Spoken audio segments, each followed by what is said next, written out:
Well, Michael, it wasn't a great evening for hurling, and sleepy conditions doesn't really suit your team, I feel, and probably doesn't suit Ferns either because they're a hurling team. I don't think it suits anyone, but at the same time, I think a lot of hurling teams in Wexford at the moment are trying to use the ball and start playing a running game a bit. It made that quite difficult out there. So I suppose it did help that we've a good few guys over 6 foot, and probably a couple of kilos, probably too heavy as well. But there's quite a lot of strength in the back line for us anyway, and there has been. So it kind of slows down the game a bit, but at the same time we kind of feel that we're quite strong, whether it is a running game or whether it's hitting the ball long. We've got a good few forwards up there well able to win their own ball and take on their man as well. So it's we're well able to mix it up too.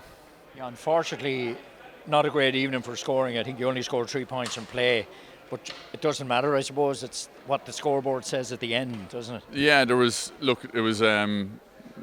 a lot of, I suppose, frees given throughout the game. There was a few questionable, a few as well that were probably justified. It was probably a bit harsh with some of them in that the conditions are quite tough and that it's obviously quite hard to tackle kind of really cleanly when there's slipping and sliding going on. But I think from a free taking perspective, obviously when Mark started taking the frees, I don't think he missed too many of them. He was quite strong all over the field, and that was a huge plus for us today. How have you approached this season? I think just with an open mind. We've got a lot of good young lads coming through as well that are competing for positions. It's probably the first time in a couple of years where you're not writing down the Glynn team a week before the game.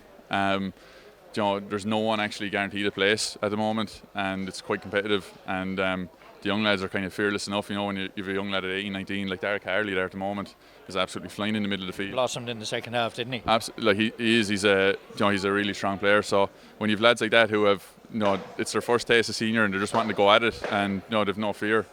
It's a real positive. Like, little bit of pressure off now, as you said yourself. You've won the 2 games. Yeah. Look, straight to a quarter final now, which is what we were looking for especially after beating the Martins. That was a real positive for us.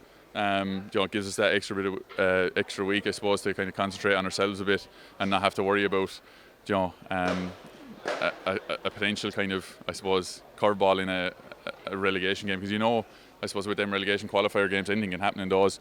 I think even from a Wexford Championship perspective, in the results that you're seeing, it's probably the most competitive it's been, in that games are kind of going either way every week. So you don't really, it's not that you're looking for anyone at all. No matter who you get, it's going to be a tough game. So I suppose we'll just sit now and wait and see who we do get and take it then.